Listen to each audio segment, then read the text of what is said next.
Bonjour tout le monde, j'espère que vous allez bien. Bienvenue dans cet épisode 18 de Our Zone Talks, épisode 18 qui portera sur l'entraînement. Aujourd'hui, on va essayer de vous guider de manière à ce que vous puissiez vous construire un plan d'entraînement qui vous convient.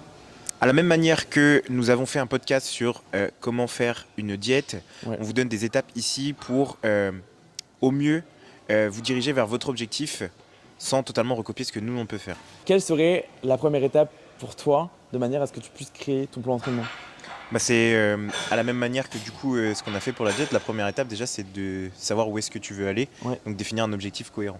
Est-ce que vous voulez devenir plus fort? Est-ce que vous voulez gagner en masse musculaire? Est-ce que vous voulez gagner sur le côté endurance? Vers quelle pratique vous voulez vous diriger et comment vous voulez évoluer? De quoi vous voulez vous rapprocher le plus possible, tout simplement. Est-ce que vous voulez courir et jeter des ballons à la manière des aéroxers, enfin comme vous voulez. Donc voilà, l'étape de base, c'est celle-ci, juste définir votre objectif. Si vous voulez être un petit peu hybride, définissez-le. Mais il faut vraiment que vous soyez en accord avec vos objectifs de manière à ce que vous puissiez avoir le bon compromis. Parce que si vous voulez faire de tout, ça ne sera pas possible. Essayez vraiment du coup d'avoir des choix, quelque chose de structuré, quelque chose de clair, précis, et là du coup vous pourrez avancer. Mais du coup, la première étape, ce sera du coup de définir vraiment qu'est-ce que vous voulez faire, où aller et en combien de temps cet objectif est réalisable pour vous. Ouais. Avoir quelque chose de smart. Tu répètes ce que c'est? Smart, c'est ce que je suis au quotidien, c'est-à-dire quelqu'un d'intelligent. Smart, c'est spécifique, mesurable. Il y a l'attrait réalisable et défini dans le temps, dans la temporalité. T'es OK avec ça? Oui, je suis OK avec ça. Je préfère la première version de ce que j'ai dit, mais c'est pas grave. Deuxième étape. Deuxième étape, ça va être du coup de faire un état des lieux de tout ce qui a fait votre parcours jusqu'ici dans le monde de la musculation de manière générale, à savoir combien d'années vous avez pratiqué la musculation, quelles pratiques vous avez pu pratiquer justement, quel domaine, si ça peut être de la force, ça peut être un peu plus d'endurance, ça peut être du coup un peu plus du bodybuilding, etc. Parce qu'en réalité, toutes ces disciplines, elles se croisent entre elles. On en a toutes besoin de chacune pour pouvoir performer dans un domaine. C'est juste que c'est à des pourcentages assez différents en fonction de chacune. Donc voilà, faire un historique et un état des lieux de tout ce qui a été votre parcours de sportif jusqu'ici. Ouais. Et une fois que vous avez résumé où est-ce que vous en êtes aujourd'hui, vous devez faire un point sur ce que vous présentez aujourd'hui pour vous diriger vers ce à quoi vous aspirez. Quand on entend qu'est-ce qu'on présente aujourd'hui, c'est sur le plan visuel, donc avec la composition corporelle. Si vous voulez vous spécifier dans le bodybuilding, vous devez forcément avoir un visuel sur votre physique, sur votre composition corporelle, masse grasse, masse musculaire. Faire un état des lieux aussi sur votre énergie dans l'instant et peut-être des prévisions pour la suite. C'est-à-dire que si vous savez que dans, 3 mois, vous avez un déplacement, ou je dis une bêtise, vous ne pourrez plus traquer vos calories, faut que tout ça soit défini, que vous puissiez le prévoir et enfin, du coup, vous pourrez avoir un plan d'entraînement, du moins un bloc qui sera productif sur une période définie et ensuite un autre bloc où, quand vous serez en déplacement, vous aurez un ajustement à réaliser. Enfin, voilà, je pense que c'est bien de le dire. Donc, les photos, des données, des datas et peut-être déduire en fonction de l'énergie que vous avez aujourd'hui, quel format devriez-vous utiliser? Du coup, tu as tes données physiologiques, tu as du coup ton historique, ton passé de sportif, ce qui a marché sur toi, quel format d'entraînement marche, tu as du coup l'énergie que tu as dédiée à tes entraînements. Dans un premier temps, sachant que cette énergie peut être évolutive dans le temps en fonction du temps que tu as alloué à ça. Et du coup, maintenant, on peut du coup se diriger vers le troisième objectif qui serait du coup de choisir son format d'entraînement. On peut aborder le sujet peut-être différemment en ciblant le sujet principal qu'une personne peut ressentir et notamment la problématique qu'elle peut avoir quand elle stagne, quand elle est un petit peu perdue. Est-ce que tu as une idée de ce que ça peut être? Du moins, quand tu as une personne au téléphone qui te contacte, est-ce que du coup tu as une problématique qui revient régulièrement? Oui, moi la problématique que souvent j'examine, c'est que ils veulent toujours en faire plus. Du moins la question c'est est-ce que j'en fais assez pour pouvoir atteindre mon objectif? Du coup à travers ça va être du coup je pense la question du volume plus qu'autre chose. Le volume, Et dans le volume, on retrouve du coup le nombre de séries. Mais il y a aussi en amont peut-être le format d'entraînement. Le nombre d'entraînements que tu fais à la semaine ou sur combien de jours tu t'entraînes. Tu peux aller plus loin là, par rapport à ça ou pas? Combien de jours tu t'entraînes? Toi par exemple, tu as ton format d'entraînement qui est bien précis. Tu t'entraînes pas sur une semaine de 7 jours, mais tu t'entraînes sur une semaine de 9. Il y en a qui s'entraînent sur différents types de formats. Donc voilà, ça dépend du volume que tu as à l'heure actuelle sur tes entraînements. Parce qu'il y a des personnes qui ont tendance à vouloir faire autant d'entraînement que possible, mais il y a des personnes qui ne peuvent pas faire justement tout ça. Euh, de temps en temps, on me demande ouais, combien d'entraînements je dois faire. En fait, c'est pas combien d'entraînements tu dois faire, c'est combien d'entraînements tu peux faire. Ouais, tu peux faire. Ouais. Et justement, en fonction du coup des capacités, de l'énergie, de l'organisation actuelle et des priorités que vous avez aussi de votre côté, bah là, du coup, vous pouvez déterminer un entraînement de départ. Et après, voilà, si on peut augmenter donc le volume d'entraînement et après votre volume en nombre de séries, pourquoi pas, là, on augmente. Et c'est vrai que partir sur une base trop haute, ça peut paraître pour beaucoup décourageant, quoi. On voit souvent ça de manière générale, il y en a beaucoup qui partagent ça sur les réseaux. Après, c'est aussi une manière de faire de la visibilité, tu vois, c'est de sortir un peu le programme miracle. Donc, tu t'entraînes 5 fois semaine, tu fais ce split là que je t'ai conseillé, tu vas gagner 10 kilos de muscle sur les 6 prochains mois, tu vois. Donc, on voit beaucoup de généralités et sachez que cette généralité, elle n'est pas forcément bonne à appliquer sur vous. Parce que nous, je pense que ce qu'on prône le plus, ça doit être l'individualisation. Ouais. Parce que chaque contexte est différent et que bah, du coup, forcément, on doit s'adapter à chaque contexte. Donc voilà. Pour revenir sur ce que tu disais avec les méthodes miracles, gagner 20 kg de muscle en 3 mois, en 6 mois, en 9 mois, peu importe. En fait, ce qu'il faut comprendre, c'est qu'à travers du coup, ces méthodes marketing qui vous promettent quelque chose de précis, bah déjà, comment veux-tu gagner 20 kg précisément en 3 mois? C'est déjà, en termes dès que tu as une vente en termes de quantité, tôt ou tard, la qualité va manquer, tu vois. Donc, la première chose. Et ensuite, parmi forcément le panel, l'ensemble du coup des personnes qui vont être séduites par l'offre, il y en a forcément une sur 100 qui va dégager une transformation. Donc, tu as 200 personnes, tu as 200 ventes. Bah, le vendeur, il est content. Mais sur 100 personnes, tu vas avoir un satisfait. Donc, tu auras une transformation qui va être aberrante. Donc, il va la reprendre. Et puis, du coup, il va nourrir son offre avec du coup ce avant-après qui aura profité à une personne sur 100. Tu vois. Donc, forcément, si moi je vois ça demain que je suis un petit peu naïf, moins aguerri, moins éveillé par rapport à ces méthodes de vente, c'est ce marketing, bah du coup je vais me faire avoir et du coup j'aurais perdu mon argent, mon temps et je serais frustré, quoi. Tu vois. Donc c'est pour ça que le marketing c'est hyper fort, c'est que ça peut faire acheter n'importe quoi. À une personne du coup qui est perdue, elle peut acheter n'importe quoi. Dont 2 trottinettes électriques à une personne en perte de mobilité. On fait référence à l'épisode, ça date. Ah ouais, c'est les tout premiers, je crois c'est le 3 ou 4e. Ouais, 3 ou 4. Bon. Ça date tellement. C'est là où tu te dis qu'on a fait pas mal d'épisodes quand même. Ouais. Mais voilà, pour revenir à cette étape numéro 3, c'est déduire votre plan d'action selon l'énergie que vous avez aujourd'hui. Et si dans les mois à venir, vous pouvez faire plus, bah faites plus dans les mois à venir. Mais dans l'instant, juste faites bien, faites suffisamment, faites plus avec ce que vous avez plutôt qu'essayer de faire beaucoup plus et de faire moins bien. Du coup, ce que tu conseilles, c'est de partir avec une base fixe, voir comment ça évolue sur toi, quelle action, quel résultat a le plan sur toi, et après d'en déduire si tu peux augmenter ton volume, si tu veux le temps casser, ou alors si au contraire, il faut réduire un petit peu. Il y a des profils types, je pense, qui seront très spécifiques. Tout le monde est spécifique, mais quand je dis ça, c'est qu'il y a des personnes qui vont être assez restreintes en termes du coup de possibilités, c'est-à-dire qu'une personne va peut-être pouvoir s'entraîner que 2 fois par semaine, ou peut-être 3 fois, et c'est un nombre d'entraînements qui peut être très compliqué pour une personne qui est débutante, et forcément, quand tu te diriges sur 3 séances semaine, bah, tu vas faire 3 full body, mais c'est vrai que si la personne elle fait 3 full body avec une intensité qui est moyenne, bah autant faire genre je sais pas moi 3 lower semaine si elle veut axer son bas du corps, ou peut-être faire 2 lower semaines et un upper ou un full body. Mais voilà, encore une fois, ça demande de la spécificité, ça demande du coup des choix. Et ça, bah, on ne peut pas vous conseiller comme ça. Il faudrait qu'on voit ce qu'il en est sur votre situation actuelle, vos vidéos d'exécution, la technique, la compréhension du plan de manière générale, d'aller beaucoup plus loin. Et votre degré de confiance en vous aussi pour rentabiliser les calories et puis vos exécutions, rentabiliser vos séries. Ouais. Voilà, de manière générale, on peut vous donner qu'une trame à suivre pour pouvoir construire un plan, mais malheureusement, même si ça vous frustre, on ne peut pas vous donner un exemple précis, un type de plan précis qui marcherait. Sinon, ce serait trop simple et ça marcherait sur tout le monde et tout le monde s'entraînerait de la même manière. Tu mets une base de volume en place et tu vois comment la personne répond, comment la personne récupère.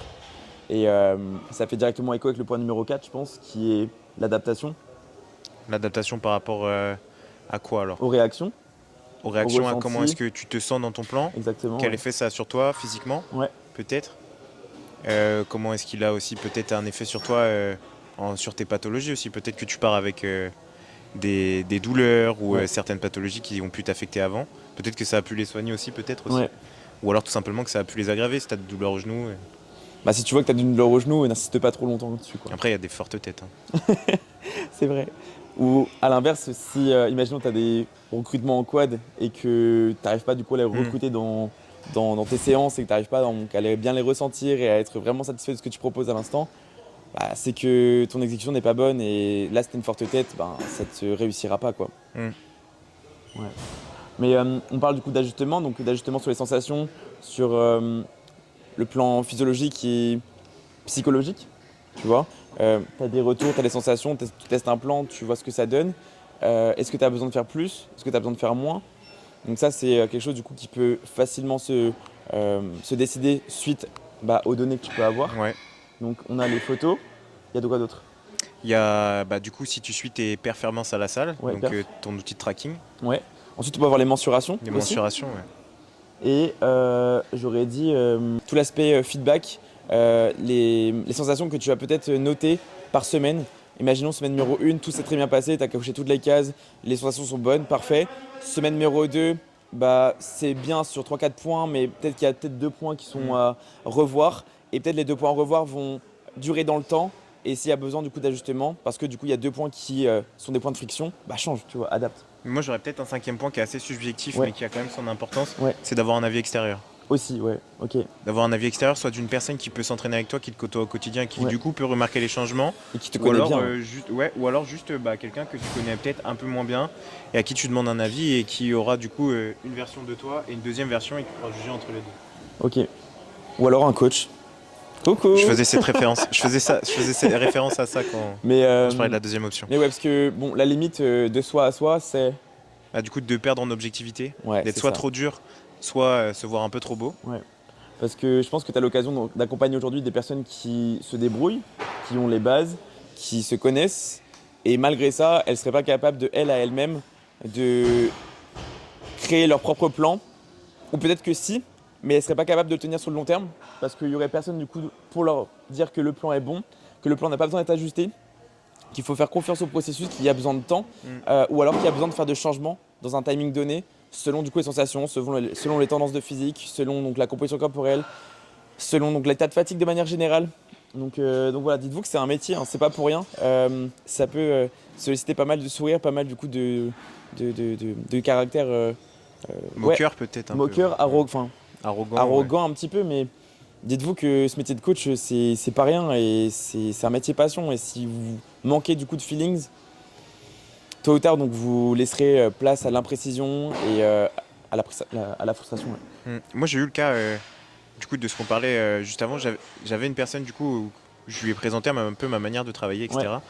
Et genre, elle avait des bases mais exceptionnelles. Tu vois. Je pense que c'est l'une des rares personnes que j'ai eu l'occasion de coacher qui avait des bases en musculation, nutrition, même macronutriments. Tu vois, c'est quand même très rare de rencontrer des gens qui ont des bases comme ça, aussi celui dans macronutriments, mais qui justement avaient perdu cet aspect motivation et cet aspect, elle savait ce qu'il lui fallait, tu vois, son corps pour pouvoir glow up, on va dire.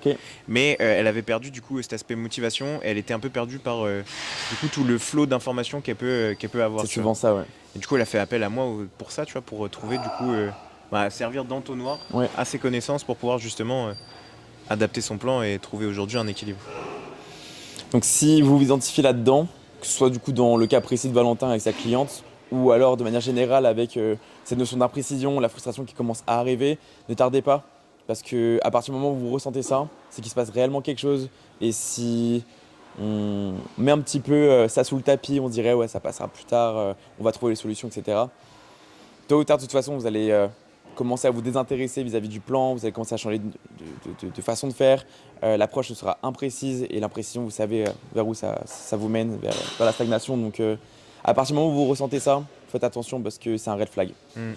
Sachant que même si vous avez beaucoup de, et ce que j'en doute pas, vous avez beaucoup de connaissances pour vous auto-coacher, etc. Sachez que des coachs font appel à des coachs, des psys font appel à des psys pour se faire psychanalyser. Des médecins vont voir d'autres médecins quand ils sont malades. Donc voilà, il n'y a pas de honte à demander un avis extérieur. Encore une fois, je sais que du coup l'aspect peut-être budgétaire peut être un frein, mais si vous voulez un vrai équilibre dans votre vie, forcément que ça a un certain prix et qu'il faut passer par là aussi. Et encore après, il y a des coachs à tous les prix. Hein.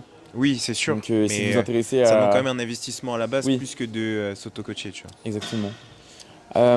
Ok, donc on a parlé état des lieux, objectif, SMART. On a parlé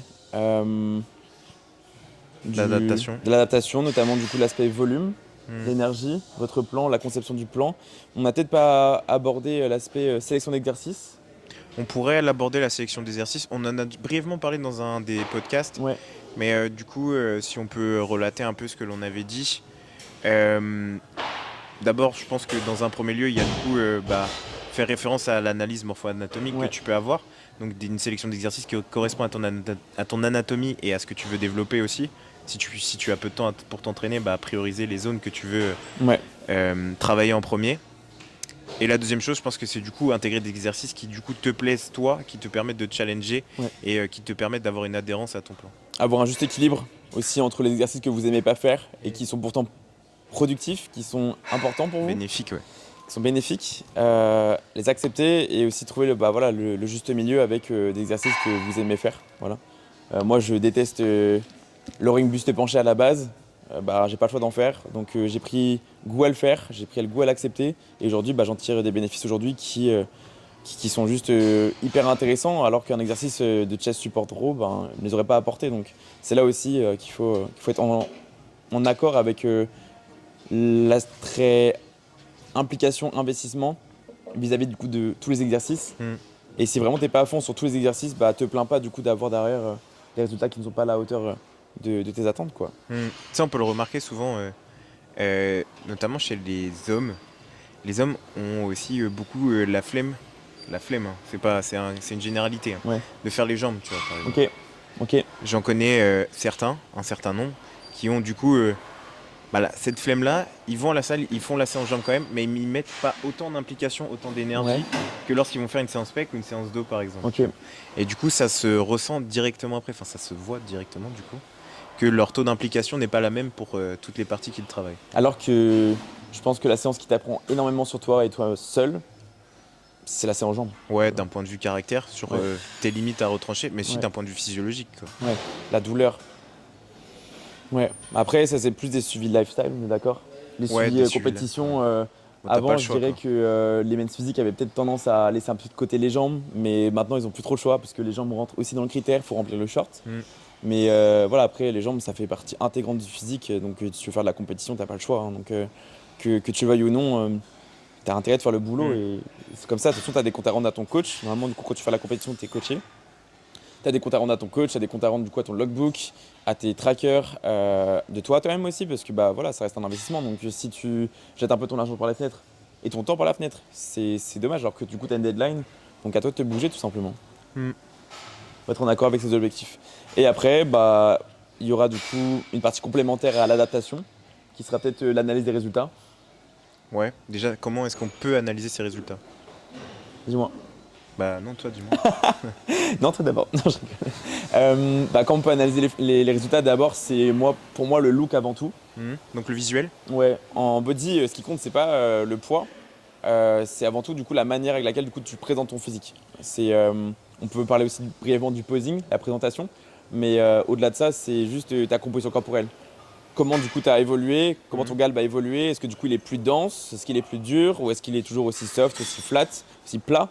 Et ça, du coup, ça en dira long sur ton implication, tu vois. Si, imaginons, je sais pas, moi, tu avais 12 séries d'épaules, parce qu'on sait très bien que les 12 séries d'épaules, tu les récupérais bien, tu performais bien dessus, et qu'à la fin de ta prise de masse, tu look tout aussi plat, c'est qu'à un moment donné, tu t'es tourné les pouces sur ta surcharge progressive, ou à un moment donné, la communication n'était pas bonne, ou alors l'implication n'était pas bonne, tu vois. Je pense que c'est le premier indicateur, les photos. Et du coup, les photos, tu les conseillerais de les faire, enfin, ce check-in-là, tu conseillerais de le faire tous les combien de temps ? Pour un compétiteur, au moins 1 à 2 fois par semaine. Moi, je sais que je demande généralement un check post-séance, j'aime bien. Et un check le dimanche. Ouais, à froid. Ouais, à froid, pour le jour du check-in, ouais. Ça peut être pas mal. 2. Et pour un suivi lifestyle ? Pour un suivi lifestyle, ça va dépendre du coup le rapport qu'il a à son corps. Je pense que pour toi, c'est pareil. La consigne sera la même. C'est au plus de fois il pourra faire de photos, mieux ce sera pour le coach. Plus il y a d'outils, plus on peut derrière ça analyser et déduire. Maintenant, c'est vrai que s'il y a un rapport au corps qui est compliqué, je vais pas le forcer. Moi, je demande minimum 1 fois par mois. Ok. Je te cache pas que dès le départ, moi, je demande 1 fois par semaine. Si la personne me dit non, je dis non. Pas de souci, tu vois, on accepte. Mais c'est vrai qu'il faut faire comprendre dans la personne qu'il n'y a pas de mal à se regarder, il n'y a pas de mal à analyser la manière avec laquelle du coup, tu peux évoluer. Je pense qu'à partir du moment où la personne s'applique à 100%, je pense que le physique ne peut que bouger dans le bon sens. Et justement, c'est juste quelque chose de hyper inspirant de vouloir faire plus à l'entraînement, pourrais faire plus sur la diète, plus sur le côté récupération pour enfin en voir plus au fur et à mesure des mois, tu vois. Donc ça peut être qu'un caractère inspirant, motivant. Donc ton physique mérite cette attention. Clairement, vraiment retenez cette phrase-là parce que je sais pas d'où il la sort, mais c'est... Bah de mon smart. de ton smart. Mais voilà, je pense que les photos, c'est juste hyper intéressant. Après, il y a l'aspect peut-être chiffre aussi. Ouais. Imaginons du coup, tu t'es laissé un weight cap. Donc imaginons que du coup, vous aviez un objectif de prise de masse de 10 kg pour atteindre, du coup, je sais pas moi, les 90 kg. Bien propre, avec une belle composition corporelle. Bah déjà, c'est quelque chose qui va vous amener de la satisfaction aussi. Et je pense que moi, j'ai vraiment pensé à quelque chose là, mais je pense que du coup j'ai un truc en tête qui est hyper important et qui parlera pour tout. Pour toi, vraiment, au-delà des photos, quel autre caractère, quelle autre data est hyper importante pour toi?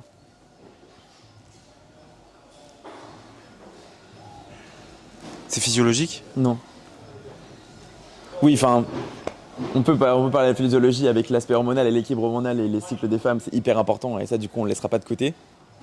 Mais sinon, hommes et femmes confondus. C'est pas le look, c'est pas le poids. C'est les retours vidéo? C'est tes performances.